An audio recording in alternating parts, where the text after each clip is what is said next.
What's up, guys? Toad back with you again Monday morning. We are back on the winning side of things, at least. The slump discontinues to some extent because I did win yesterday with a 4-3 day. It was not a huge win, but I mean, I'll still take it. Winning day and breaking the loss streak. I mean, there are a couple of stinkers in there, really just one. But I was 2-1 in NFL, 1-1 in NBA, and 1-1 in college basketball. And in college basketball, we had one underdog money line outright win, so that worked out okay, and it almost didn't happen. And it looked like it was going to happen the whole way. The day started out with the Chicago Bears looking like they were going to have a money line cash as well. So yesterday could have been better than it was quite easily as well. The Bears, they were pretty much covering, I think, wire to wire, if I'm not mistaken, and they had the lead by 6 with not a lot of time left. And Green Bay scored with like 2 minutes left, taking the 1-point lead. Chicago got themselves in field goal range, potentially to win the game. Game-winning field goal, makeable field goal, and it got blocked. That's how it goes, man. So Chicago, I mean, they may be in another fade spot in their next game, but we will see. I think it's a big game, though, for them up against Minnesota or something, so I don't know if I'm actually going to do that, but we will see. And speaking of big fade spots, after you lost a big game against a big divisional opponent on a blocked field goal, I thought Denver was going to be in a bad spot yesterday, and that did not happen. That was my worst play. Terrible performance by the Atlanta Falcons. I don't know what else to say about that. Awful. So then my day was not looking good. And then meanwhile, I also lost on Texas Southern in college basketball, and they tried to come back and have a backdoor cover at the end there. They almost got there. They were within like a couple of points of the cover pretty much by the end of it, but they were kind of out of it, although still kind of hanging around in a position where maybe they could make that late run in garbage time to cover the back door. And Texas Southern at least does have the ability to do that, and they almost did it, but not quite. Then basketball, we had the Indiana Pacers. They were winning basically the whole game. They did win and cover. They almost blew it. They tried to blow it near the end, and that game got pretty close. Way too close for comfort, but they still did it. And then the other NBA game, the Atlanta Hawks, I don't know what to tell you, man. They were right out of the gate. They were looking like they were headed towards a blowout win, easy win for me. They were up, like 25-9 right out of the gate or something like that. They were winning by a huge margin, and then they were still holding on to the lead into the third quarter, although the lead kept kind of collapsing. But then they went on a stretch for like, I think 6 minutes or something where they didn't even score, and Portland wound up going on a 31-7 run, I think, in the third quarter and taking the lead. And I think it got so bad that they swung what had been earlier in the game, like a 16-point Hawks lead, wound up swinging all the way to Portland being up by like 17 or 18. I'm like, this is a dead play. But then the Hawks had to tease me, and they came all the way back from that deficit late. They made a huge run in the fourth quarter, and they actually wound up getting back into the lead, and it looked like they were going to actually win and cover again. They had like a 4-point lead with a minute and a half left. So I'm like, just hold on to the lead, get fouled, make a couple free throws, get out of there, win and cover. And no, they still didn't do it. They wind up losing the game anyway after all that. Terrible. And then it was a roller coaster yesterday, man. And then the Sunday night game, the Chargers, that should have been a way easier win than it was. I mean, they were just right out of the gate. They were just destroying the Bengals defense, and the Chargers defense was holding the Bengals way down as well. And it was a 27-6 Charger lead into the second half, I'm pretty sure. And then all of a sudden, what happens? I don't know what happens. But the Bengals, I mean, their offense wasn't going to be held down completely the whole game, but they wound up scoring 21 unanswered points to tie the game, and that included a rare Charger turnover. I think Herbert got sacked and fumbled the football over, and that was what led to the game-tying score. Then a couple of drives back and forth, and neither team actually was able to get in scoring position. Chargers finally got a late drive going. I'm thinking they're going to get a field goal to win the game, and then I don't know what it was, but Dobbins, I think, ran the ball and got all the way into the end zone with some horrific tackling by the Bengals defense. And I don't know if it got to a point where the Bengals were like, we got to let him score and like give ourselves at least a few plays to try to win this game. I don't know if they actually were thinking that or not, but that was some bad tackling on the part of the Bengals. Not surprising. I mean, their defense is awful, but luckily that wound up being the winning touchdown there with 18 seconds left. Bengals, I mean, they tried to do something. They were able to at least try like a prayer or two at the end, but that was about it. So did get that win. Let's look at today's card, man. I'm going to try to get done with this quickly here. Not a huge card. College basketball, I mean, I was looking at maybe fading Colgate. I'll just put that out there. I'm not going to do it, but they just went into Syracuse, into the Carrier Dome or whatever it's called now, and they played to within 2 points of Syracuse as 11.5-point underdogs against a big-name program in Syracuse, man. And Colgate was way down in this game, and I think Syracuse got a little complacent, and Colgate came all the way back. So after a game like that, and Colgate did not have a lot of turnovers in that game at all, I'm thinking Colgate might be in a bad spot, but they are also facing another team that they're probably going to still try to get up for if they can, even though I know it's hard after you play like an all-out game like that, all-out effort against Syracuse and fall short. They do have to travel now south. I don't know how many days off they have in between these two. 6 days off, so that might help mitigate the circumstances a little bit too. NC State, I mean, it's still a big conference opponent that they're probably going to be focused on. NC State, I mean, they played slightly more recently. They haven't lost a game yet, but they played a bunch of easy teams to beat, but it's not like Colgate is that formidable either. So I'm just going to stay away from this one, but I would lean slightly to NC State, but the line has gone down from 13.5 to 12.5. So I'm just going to stay away from that one, but Colgate might have a little bit of a difficult time bouncing back from that. I thought Pittsburgh was in a bad spot here. They are coming off beating West Virginia in the basketball edition of the Backyard Brawl, and they blew West Virginia out. And now they have a game against a really bad SoCon team here in VMI. And up after that, they face big opponents after that, man. They get, like, it's time for big boy play again after that. LSU, Ohio State, Mississippi State, all up after that. So this is a sandwich spot for Pitt, but VMI is so outmatched in this game that I don't know if I want to get involved in anything like this, man, with a 30-something point spread. VMI did get a win in their last game, so they actually have 2 Division I wins now. They beat Charleston Southern, who looks pretty bad right now, and this is one of VMI's biggest games on the entire schedule this season. Actually, probably the biggest opponent they face all season, so I think they will try to show up for this game, so it's going to be a matter of how outmatched and how outmatched and, like, are they going to run out of gas, basically, in this game. Pittsburgh. Man, that was a Freudian slip in my typing there. Pittsburgh's up from 27.5 to 32 now with juice. So, I mean, you are getting extra points on VMI if you really want to try to do that, but no thanks for me. But I figured I would just point that game out. And then one other situation, I guess, to maybe be aware of is kind of a weird situation sets up in this North Dakota State Southern Illinois game here.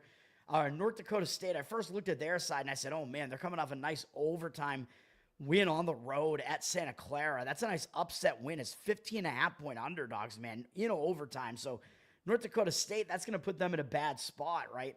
But then I started looking at the other side of this. North Dakota State does have 4 days off at least, and they don't have anything big up in their next game. But they're facing Southern Illinois, and look at what Southern Illinois has done the last couple of games. They had some tough games to start the season, man. They played fairly close with Charleston. Then they had an easy cupcake game. Missouri S&T got a win. That's their only win. Then they faced Oklahoma State on the road, and they were an 11.5-point underdog in this game. And they played Oklahoma State pretty respectably, pretty close, and they did not go away, even though they fell behind by almost 20 points or something, or more than 20, I think, late in the game. They came all the way back to within 4 points late in the game, or maybe even less than that. Late in the game, in the final minute, they had gotten it back to within 4 points. And they did shoot a little bit out of their minds, 50.8%, which is probably not going to happen again. They did also lose the turnover battle significantly and still wound up playing close. So, and they did that a little bit more recently than North Dakota State played. So that both teams are coming off big step-up games as underdogs. So I don't want to play either side of this. And Southern Illinois does have Florida up next too, which is another big game. Although I don't know that they're necessarily going to overlook North Dakota State, who's not a bad team either, really. But I'll just have to stay away from it completely, man. Let me see. North Dakota State. Southern Illinois is a 7-point favorite, though. So in the market and otherwise, they are considered to be the better team, up from 7 to 7 with juice. So we'll stay away. And my one actual play here, I don't know if you guys are going to like this at all, but my one actual play here is going to be UT-Rio Grande Valley plus 21.5. That's my college basketball play today. Yes, I know my college basketball has been awful. I had a winning day at least yesterday with Cal Poly. I forgot to mention Cal Poly yesterday, by the way. They were in a position, they were winning outright the whole game, and they had a big lead late in the game of like 17 points or so. It looked like it was a no-brainer, easy, no sweat, and then whatever happened, Eastern Washington started running, which is what they do. Both of those teams like to run, so it had been surprisingly low scoring up until that point, and Eastern Washington made a huge run, and I think they wound up actually maybe tying the game or getting to within 2, and I'm like, oh my God, here we go again. I might lose this whole thing and might at least very well lose the money line here, but it didn't happen. Cal Poly hung on and still won the game outright, so good for me at least. Mustache Jesus, Scott, what's up, man? What's up, good old-fashioned? Owner of one of the top Cocktober submissions of the year. Yeah, I know. I'm ruining the name of Tower Gang. Tower Gang has such a perfect reputation, man. How dare I do this? Yeah, I should be arrested. What's up, Zach? Syracuse. I have no idea what you're talking about. Oh, Syracuse? Yeah. Syracuse. Maybe she's hot. I don't know. Yeah, it's a crock of shit. Thank you, sir. Right back at you, man. So UT-Rio Grande Valley. Yeah, what the hell am I thinking with this play? Well, I'll tell you. This is a spot where I'm fading the spot that Wisconsin is in here. It looks like they're down from 20 to 19.5, but I see this line all over the place, man. Like I looked right before I did this video, and it looks like 21.5s are still out there at a bunch of books. I see 20 and a half, 21 and 21.5 all over the place. So when you get into that range in basketball, it doesn't matter, a huge deal, but I'm going to grab the points with UT-Rio Grande Valley here. I think this is a bad spot for Wisconsin. Wisconsin's coming off a huge win, their big step-up game of the season so far, beating Arizona. Not only did they beat Arizona, but that game played at Arizona's pace because Wisconsin wants to slow the game down and ugly it up, and Arizona wants to run, and this game was very high scoring, and Wisconsin still took care of business, and they were winning basically wire to wire, except for one point where Arizona tied it in the second half, and Wisconsin did not get fazed by that, and they still wound up winning the game. But I will point out, Arizona completely dominated Wisconsin on the boards in this game, 52-28. I mean, that's not good. Arizona has a huge size advantage, as they tend to do over a lot of teams, over Wisconsin especially. Wisconsin tends to not be a very large team size-wise. They don't have huge dicks, is what I mean. No, but Arizona, I mean, in some ways, they dominated this game, but they lost the turnover battle. And look at how bad their shooting was in this game. 17.4% from three-point range.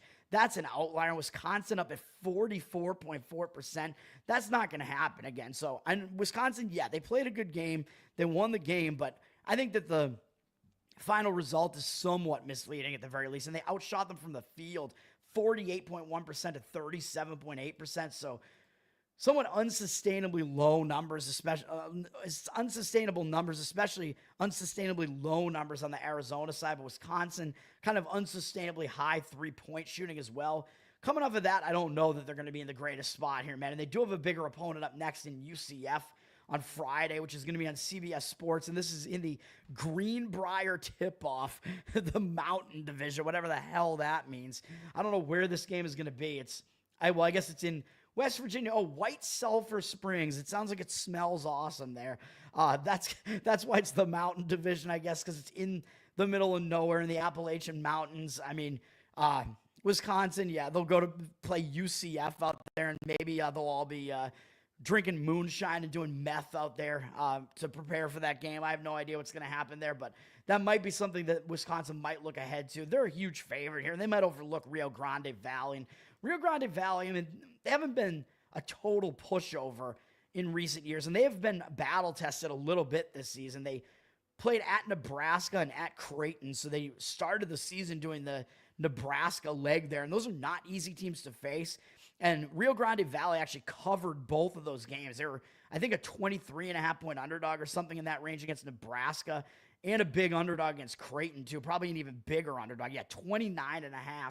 And they only lost that game by 13. So that tells me either this Rio Grande Valley team is getting overlooked a little bit, or they're somewhat competitive, even in these step-up games. But they covered both of those games with numbers in similar ranges to this. So I like that.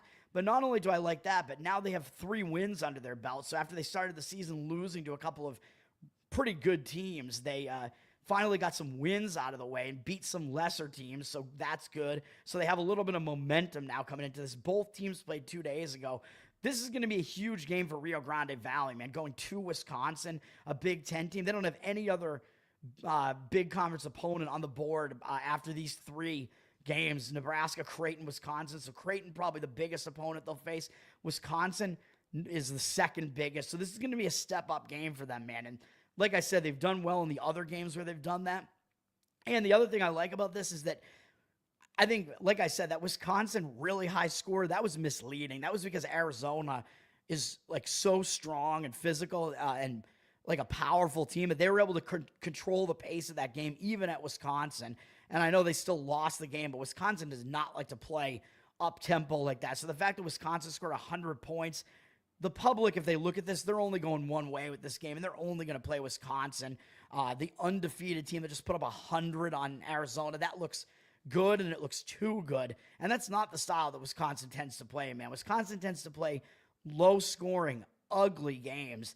That's what they like to do. Rio Grande Valley actually is a team that likes to run the ball a little bit, although they're not powerful like Arizona, so they probably won't be able to control the pace in this game. But even if they don't, if this is a low-scoring, ugly game, even if that's not Rio Grande Valley's preferred style, I think that means it's going to be more difficult for Wisconsin to cover a huge number like this. They tend to not blow teams away completely like this, even on their home floor. They play low-scoring, ugly games in general, so all of that puts me on UT-Rio Grande Valley, and I think Ken Palm has this line kind of like right in, I think, the 19 or 20 range as well. So give me UT-Rio Grande Valley for my one basketball play. You're talking to no one. Yes, exactly. No viewers now, but I'm giving out some plays that I think are good, man. Let's move over to hockey here, NHL. I keep switching to Firefox, which I don't want to do. Let's talk about NHL. I'm going to play one game, and the other game I was almost looking at playing is on the Detroit Red Wings. I like that side, but I haven't played it. The Red Wings, I mean, they're probably kind of in a little bit of a bounce-back mode here because they don't want to have a losing road trip here. They're finishing a Pacific Coast road trip. I know it's a little bit of a difficult spot because it's 3 games in 4 days, all in different cities, but I mean, Anaheim to LA and then up to San Jose. Not a huge amount of travel there. But they are also playing 4 games in 6 days, and one of those games is in Pittsburgh. But whatever, I guess. I mean, they're out on the Pacific Coast, have been for a while, and they had given up 10 goals in their last 2 games. So I think they're probably going to want to get this game and be in bounce-back mode. So I do agree with the Detroit side here. And San Jose is in a bad spot, man. They're a bad team, and they're in a bad spot. And it might be a situation where Detroit, because they played so badly in the last couple of games, might not actually overlook a bad team like San Jose here. And San Jose, they went to the East Coast and had a pretty difficult road trip, man, where they hung in a game against New Jersey. They lost they won against New Jersey. They lost in a shootout to Philadelphia, who was the weakest opponent they faced probably here, maybe Pittsburgh. They lost by 1 to the New York Rangers in a big step-up game, although the Rangers did give up 1 kind of garbage time goal there. So it wasn't really as close. And then they took Pittsburgh into a shootout 2 days ago. Now they're returning home to face a Detroit team that's been struggling. And they have Dallas up next in 2 days. So a Western Conference, a better Western Conference foe there up next. So both these teams are Western Conference, I think. Or no, wait, Detroit is in the East now, right? Yeah, they are in the Atlantic. Detroit used to be in the West, which kind of threw me off. But they moved to the East, which makes more sense. Anyway, San Jose, because they're returning home from a road trip, as I always say, you have a road trip that takes you across the country like that, and you're away from home for 11 days, or not 11 days, 8 days, excuse me. You come home, you have stuff to do at home, man. Like, these guys, they're adults, they're family men.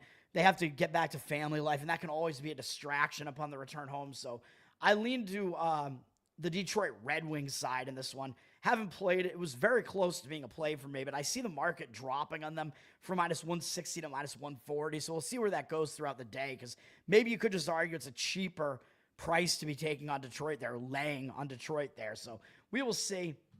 My one actual hockey play is what I think is, obviously, I'm playing on what I think is the strongest play in hockey, and that is going to be on the,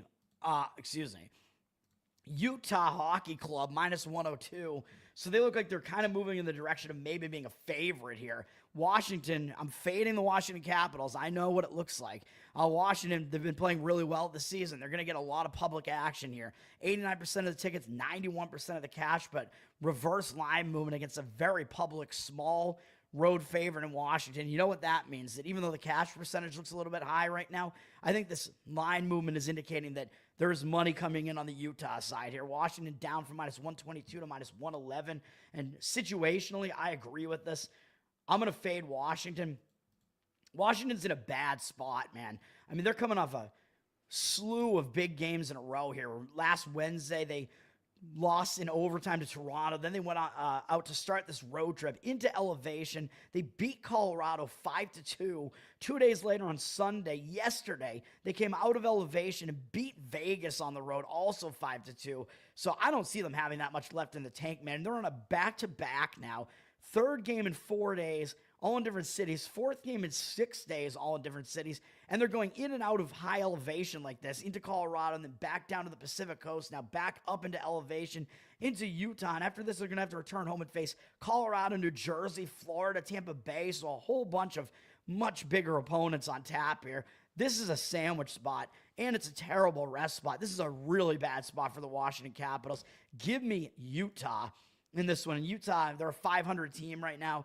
I mean, they probably don't want to drop to below 500. They just lost to Vegas, so that public is going to come in even more on the Washington side, because they'll be like, wait a minute, Utah just lost at home 4-2 to Vegas, and Washington just went into Vegas and beat them 5-2, and you're basically just asking me to pick the winner here with this cheap price. Washington has the way better record, too. This is so easy. Give me Washington. Not for me, man. For me, give me the Utah Hockey Club, the UHC, baby. I mean, Utah, I can kind of explain that Vegas loss, not just because Vegas is obviously the better team, but they were coming off a huge win over Carolina, which was in a return home spot, too. They still beat Carolina, so that was a huge win for them to beat a really good team like Carolina. So I think they kind of just lost steam a little bit, but now they have 2 days off, and they're not traveling. So Utah is in the way better travel spot, way better rest spot, the way better situational spot. Again, yeah, give me Utah. Strong situational angles there on that one.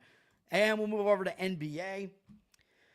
I don't know if I'm going to talk about any of the NBA games that I'm not playing here. Maybe I will, actually, very briefly, because I will say at the very least that it looks like there is some action on the Bulls here. Pistons down from 4.5 to 4. 68% of tickets, 64% of the cash on the other side of the Bulls. With 68% of tickets on the Pistons, who would ever think the Pistons are a public team, man?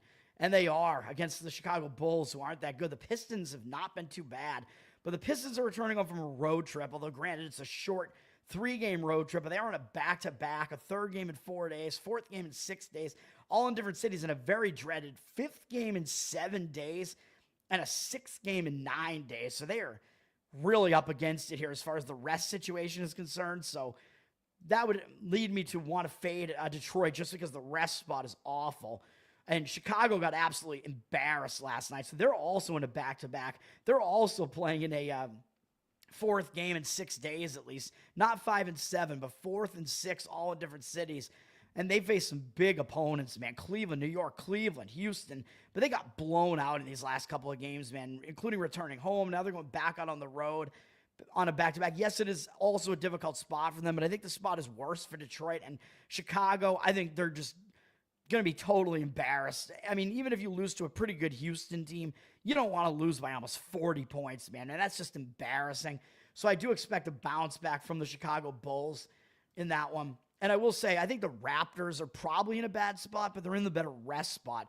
Pacers down from 5 to 4 on the road, though. 80% of the tickets on the Pacers, 56% of the cash over on the other side on the Toronto Raptors. I don't want to play the Raptors, though. I mean, Indiana, yes, they are on a back-to-back. They won for me last night. They beat the Heat. That was a nice win for them, beating the Heat. And now they're playing a 3rd game in 4 days, but at least they are also starting a road trip. So the travel isn't really that bad. They do have to go up north through customs, and they do have a better Houston team up on deck. So maybe it's not the greatest spot for Indiana, which is why I'm not playing this game. But Toronto, they're coming off taking the Boston Celtics into overtime at Boston.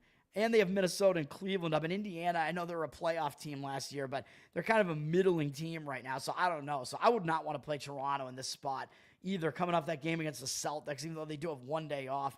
That's a no thank you for me. I will just point out the Bucks are up from 3.5 to 4 against those Houston Rockets. Rockets, 64% of tickets, 86% of the cash, but the line move looks like it is against what looks like it's probably going to be a public Rockets team.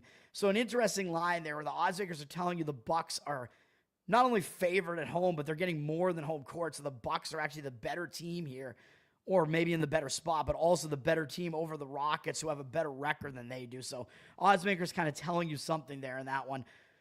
My actual plays, however, excuse me, are going to be in two of these games here. First one up, I know what it looks like, man. It looks ugly. You know me. I like to play on these teams that look ugly. I'm playing the Philadelphia 76ers. The Heat are up from 2 to 3, but I'm just like, give me an extra point of value, baby. Whatever. The Heat are public with 62% of tickets on them, 99% of the cash over on the other side of the Philadelphia 76ers. I think this is a spot to take the 76ers, man. Miami, I don't think they're in a good spot at all here. They're coming off, they're on a back-to-back. They're returning home from a long road trip. They've been on the road since Wednesday, November 6th.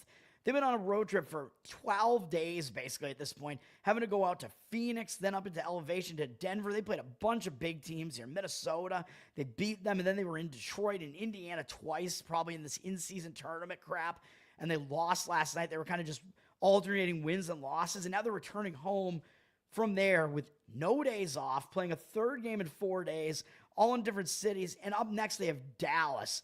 And in here, they're facing this really struggling Philadelphia team, and at least Dallas was the Western Conference finalist last year, the Western Conference champs last year. So they could overlook this struggling Philadelphia team right now. I mean, in Miami, they might be out of gas, too, and it's a long road trip, no days off. They might be distracted, man, even though I think the distraction would actually be stronger if they actually did have a day off. I think it would even be more so the case, which we've talked about that in baseball, where teams that just continue to play through are actually less distracted. But still, they've been away from home for so long. I think being back home, they're going to be trying to get some stuff out of the way, man. Getting back to home life, getting some stuff done at home before they have to play this game. I think it's a very bad spot for Miami here. Overall, and Philadelphia, I think, is in the much better spot here. We got to look at the injury report too, though, from Miami, because I know Butler has been out. It looks like Butler is supposed to come back in this game too, so he's a game time decision. So is Jaquez, although he doesn't matter as much. But if Butler comes back, I'm fine with it too, because what does that mean? I said this yesterday too, and he didn't come back yesterday. That means it's just a reverse injured player theory spot. So if he does come back, I don't know, maybe you'll even get a better price here. Maybe the Heat will actually move up a little bit more if Butler comes back. So I don't know if you necessarily want to wait on this. Maybe you do, because the line might continue to move up if Butler comes back, because it looks like it has not moved in the direction of Philadelphia so far. So possible you want to wait and see if Butler does come back. You might get additional value playing the Philadelphia 76ers. And I still like the Sixers if that happens, man, because it's a reverse injured player spot. Like I always say, I mentioned it yesterday. If you have that star player returning to your lineup, he's a huge part of your lineup. He's your best player.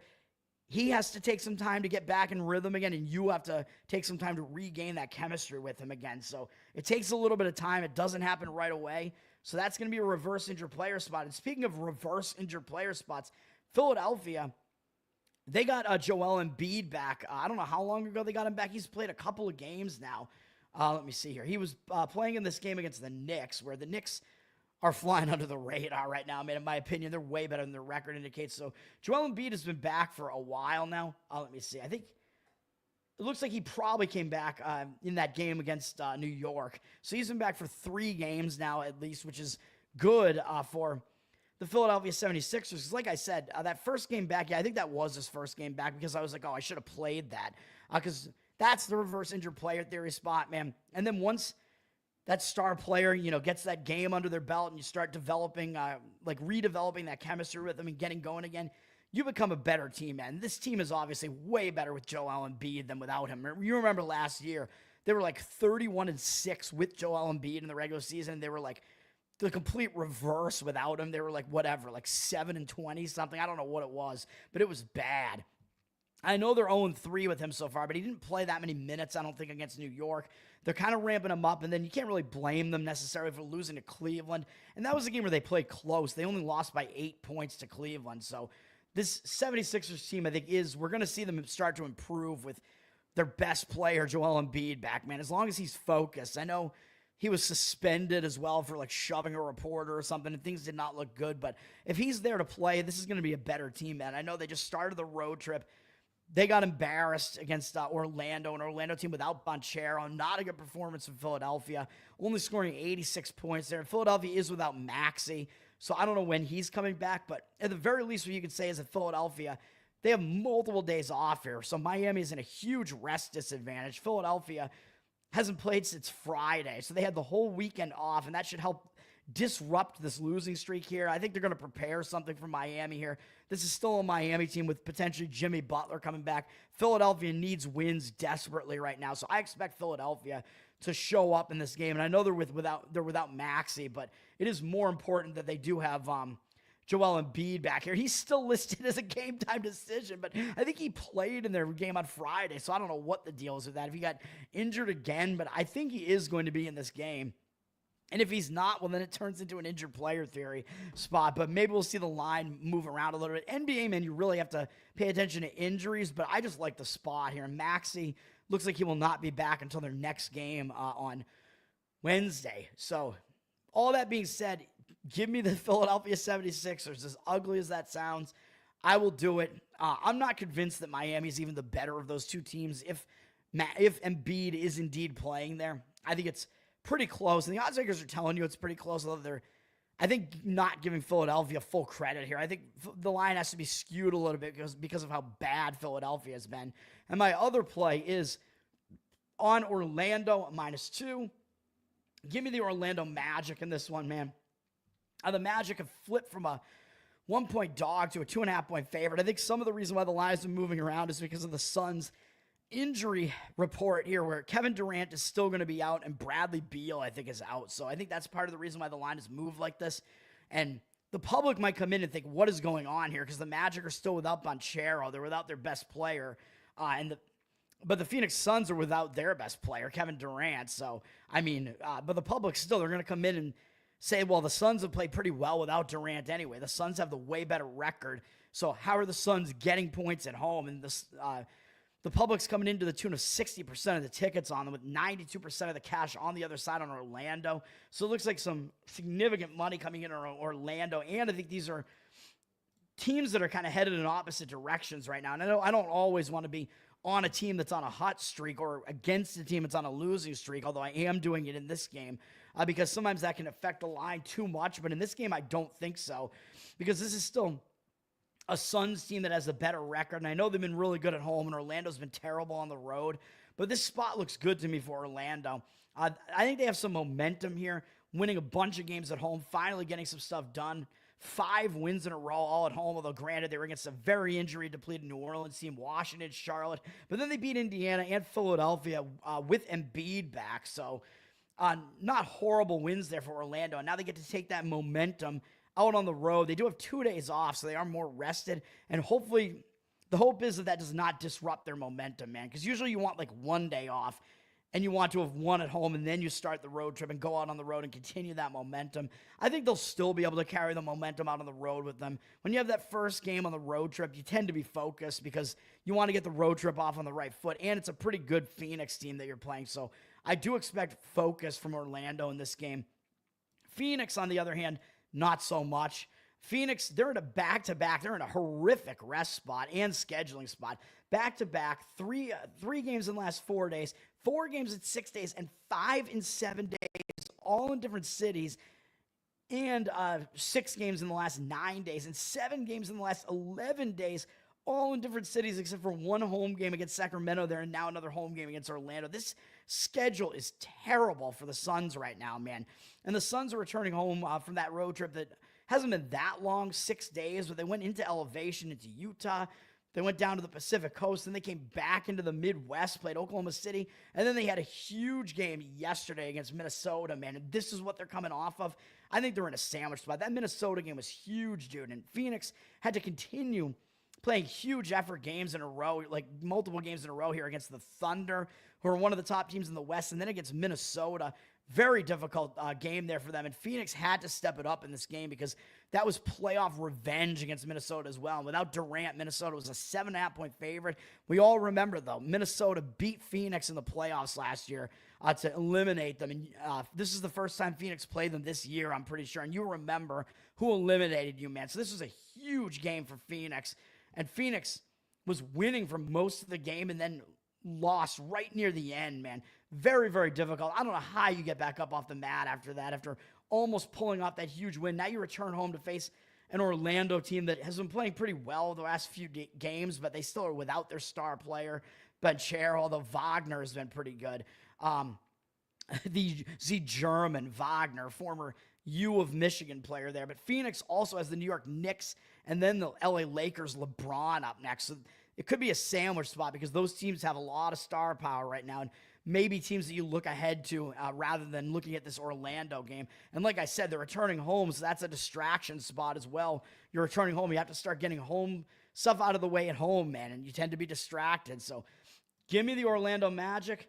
And to close this out, we're going to talk about this NFL game real quick, although I did talk about it on my show yesterday as well. Houston at Dallas.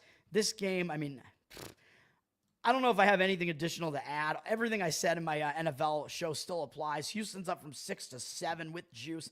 They're very public. You know, these dreaded public road underdogs here. 82% of the tickets, even though 85% of the cash, which has driven the line up. You might be able to get 7.5 on the Cowboys if you really want it. The total's gone down from 43.5 to 41. 72% of tickets on the over and only 69% of the cash. But I think the lines could be overreactions to some extent on both ends here, on the Texans side and on the Cowboys side, overreacting to how bad the Cowboys offense was last week without Dak Prescott.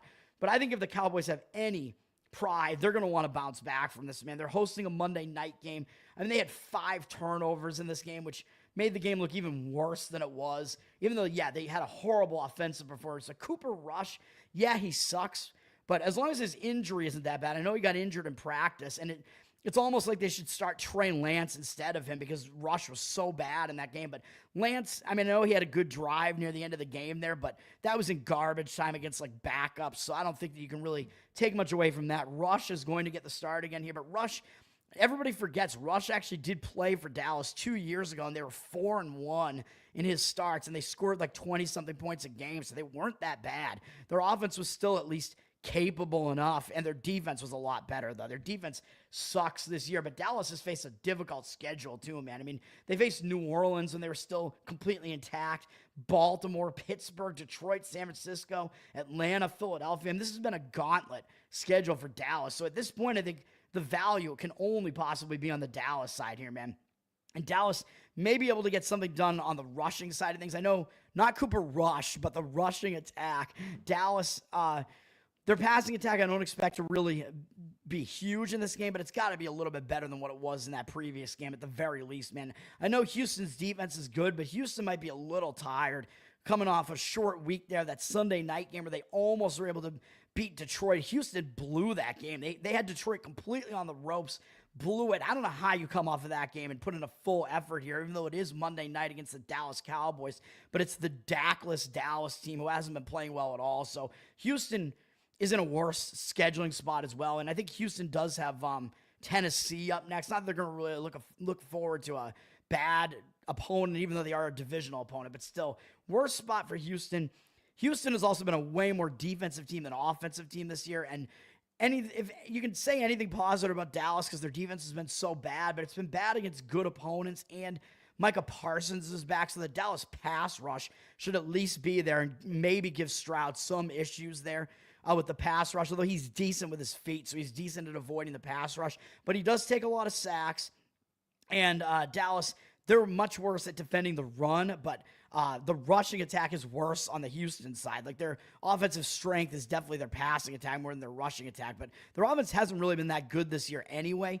And Dallas, like I said, their offense should at least improve to some extent, but Houston should still get theirs against a really bad Dallas defense, which is why I think the over might even actually make sense here with this line being an overreaction. And Dallas couldn't possibly be as bad as they were last week, man. With Houston maybe not totally rested defense here with some injuries on it. I think Dallas might be able to do a little bit better. So I could see this game maybe going over because the total is just so low now. It does look like it's going to be an ugly game, but I think maybe that's just a bit of an overreaction. But I prefer taking the points with Dallas if you're going to play this game. I think Dallas should show up, and it's just way too many points. As I pointed out on my other show, Houston, they haven't been able to cover a number like this on the road all season except for the game against New England where there were a bunch of turnovers, and it could happen again in this game with Rush in there, but still, Houston, they have not covered numbers like this. That was the only game, I think, all season where they won a game by margin like that. They just have not been able to do it. They're a much more defensive team this year. Their offense isn't totally capable of doing it, even though Dallas's defense is a little bit worse. But that's how I run that game down. Lean to Dallas, but no play in that one. That's going to do it for me, man. I got to get out of here. I'm Tower Gang Toad. Thanks for hanging out, guys. Once again, my plays are Orlando Magic -2 in NBA, Utah in hockey -102, Philadelphia 76ers in the NBA +3, and college basketball, UT-Rio Grande Valley +21.5. Have a good one, everybody. Follow the Tower Gang Podcast, patreon.com/Tower Gang, and throw us some support. Peace out. Thanks, guys.